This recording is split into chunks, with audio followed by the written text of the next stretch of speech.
Hi అండి. అందరూ ఎలా ఉన్నారు? ఈరోజు మన వీడియో ఏంటి అంటే ఆవకాయతో పెసరపప్పు కూర. ఈ కర్రీ ఎంత ఈజీ అంటే వంట రాని వాళ్ళు కూడా ఈజీగా చేసుకోవచ్చు.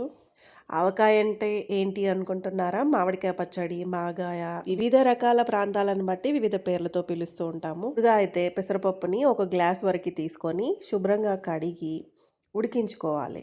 ఇవి ఉడికించే ముందు 1 స్పూన్ జీలకర్ర అండ్ హాఫ్ స్పూన్ వరకు పసుపు యాడ్ చేసుకోవాలి. అదేదో పప్పు కర్రీ చేసి మామిడికాయ పచ్చడి పెట్టుకొని తినొచ్చు కదా, ఇందులో ఎందుకు చేయడం అనుకుంటున్నారు కదా.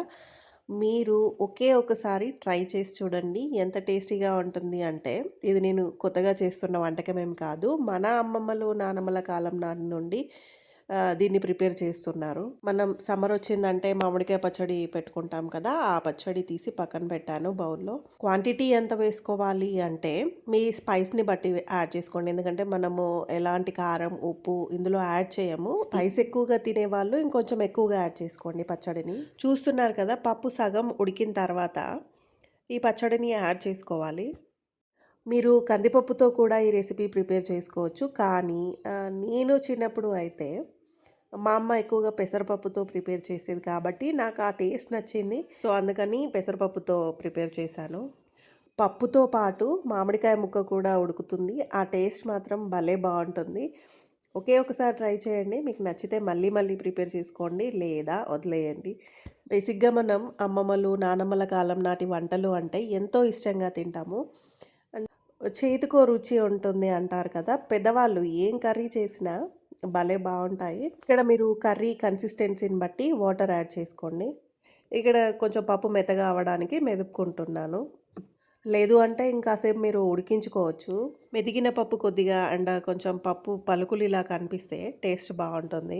చూసారు కదా, ఎలాంటి కారం ఉప్పు యాడ్ చేయలేదు. ఎందుకు అంటే మనకి మామిడికాయ పచ్చళ్ళలోనే అది ఎక్కువ రోజులు నిల్వ ఉండాలని చెప్పి కారం ఉప్పు ఎక్కువ మొత్తంలోనే యాడ్ చేస్తాం కాబట్టి ఆ పచ్చడిలో ఉండే కారం ఉప్పు ఈ పప్పుకి సరిపోతుంది. కావాలంటే ధనియా పౌడర్ కొత్తిమీర చల్లుకోండి, టేస్ట్ బాగుంటుంది. మీ అందరికీ ఒక విషయాన్ని చెప్పాలనుకుంటున్నాను. అదేంటి అంటే మన ఛానల్ని ఇంత ఇష్టంగా ఓన్ చేసుకొని చూస్తున్న ప్రతి ఒక్కరికి మాత్రం పేరు పేరున thank you so much all for supporting us. మన వీడియోస్ని షేర్ చేస్తున్న నా ఫ్రెండ్స్కి మాత్రము పేరు పేరున థ్యాంక్ యూ సో మచ్. మీరు షేర్ చేయడం వల్ల మన ఛానల్కి గ్రోతింగ్ వచ్చింది, అలాగే మన వీడియోస్కి కూడా ఒక పుష్ ఇచ్చినట్టు అయింది. So thank you so much.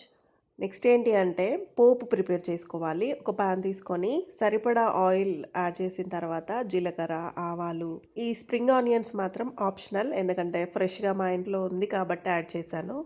తర్వాత వెల్లుల్లి కచ్చాపచ్చాగా దంచి యాడ్ చేసుకోవాలి. తర్వాత కరివేపాకు, ఫైనల్గా ఇంగువ యాడ్ చేసుకోవాలి.